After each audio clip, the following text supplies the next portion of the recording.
The lack of acceptance of a personal deity leads us to a humanistic point of view where the locus of power and control of our daily lives and destiny resides strictly in the hands of each of us to maintain. Humanism is essentially a philosophy of action which leads those who partake to freely inquire about themselves and the universe, while also placing the responsibility and means to improve our individual and collective lives squarely in the hands of humanity.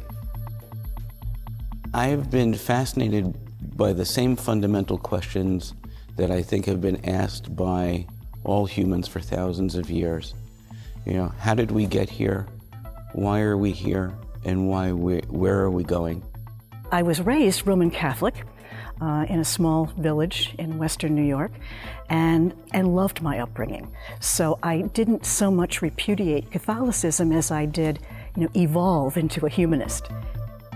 Ideas of freedom, justice, happiness, equality, fairness, and all the other values we may live by are human inventions. Humanism is both an inspiration and an advocacy to living one's life ethically and morally, but without a theistic center, without the need for the divine.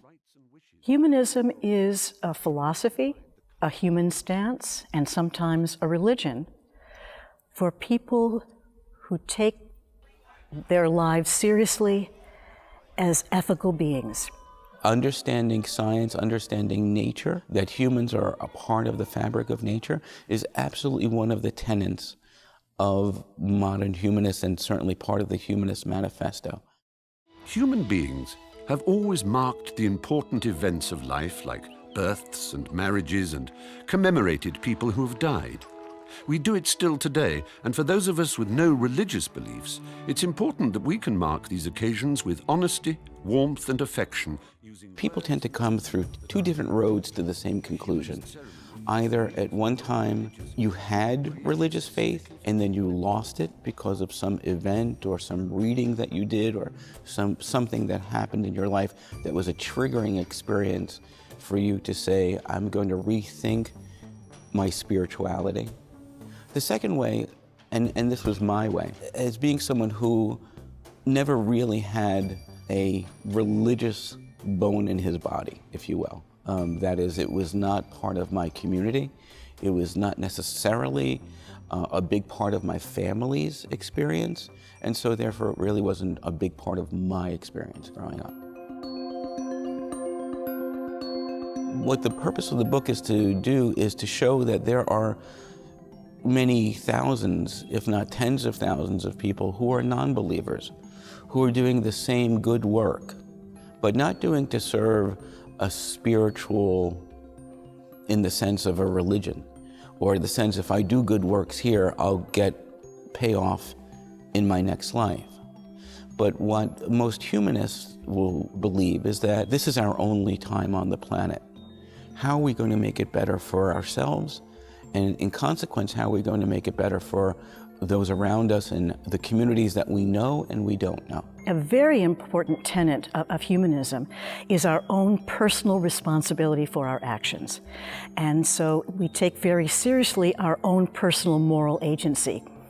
We go to the front of Black Lives Matter and the environment and all these things, but we also make sure that in our own communities, we're behaving ethically towards one another. The New York Society for Ethical Culture was founded in 1876 by Felix Adler as a non-theistic religion of ethics. He founded this society not as a humanist, but as an ethical culturist, because he said it is our moral obligation, our religious duty to cultivate ethics, that's the most important thing, that we put deed above creed.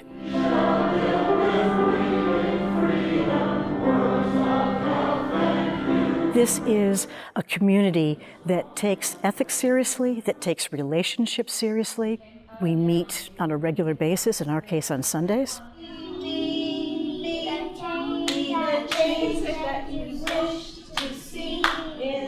We have an Ethics for Family program, and it really emphasizes that children are ethical already.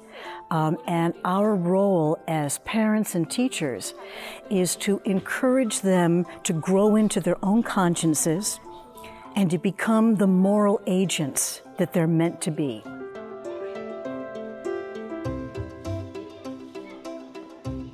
You can be an activist in many different ways. Your activism may be that you are politically active. You go to rallies, or an alternative is, let's say you can't physically give your time, but you can give your money. Thought leaders within the non-belief community who, write books, which could lead to other forms of activism as well. As long as there has been religion and the need or the belief in the divine, I think that there have been parallels in our own humanity where there are people who reject the divine for the sake of living a humanistic life, which is based in the observable, the natural setting, the human compassion, the empathy that we build for each other without the need for the divine.